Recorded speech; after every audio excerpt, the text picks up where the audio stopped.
मुंबई पाठोपाठ नागपुरातही डेंग्यूचा डंख। नागपुरातल्या मेडिकल कॉलेजच्या 5 विद्यार्थ्यांना झाली लागण।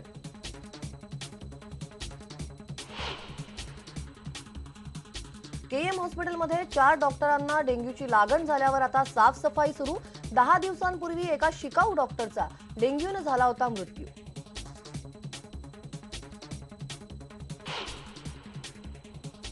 नाशिक पाठोपाठ जळगावमध्येही मनसेत पडझड। पराभवाची जबाबदारी घेत मनसेच्या जळगाव जिल्हाध्यक्षांसह 47 पदाधिकाऱ्यांचे राजीनामे।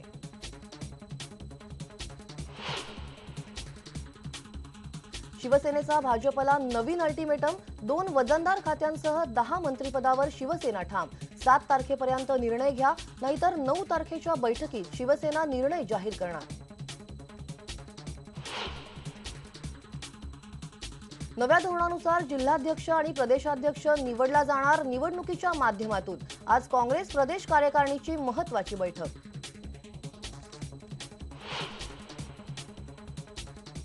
नालासोपाऱ्यात बिल्डर राजेश सिंग यांच्यावर अज्ञात व्यक्तीने केला गोळीबार।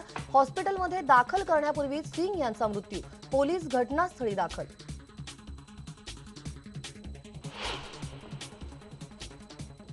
सेन्सेक्सने 28,000चा ऐतिहासिक आकडा केला पार। परदेशी गुंतवणूकदारांनी प्रचंड प्रमाणात विकत घेतले देशी कंपन्यांचे शेअर्स।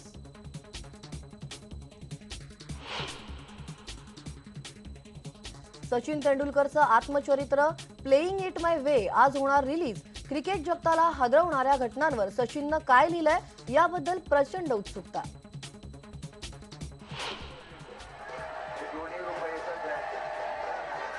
आणि पुरंदरमध्ये साजरी झाली काटेबारस। भाविक बाभळीच्या काट्यांवर उघड्या अंगाने घेतात उड्या।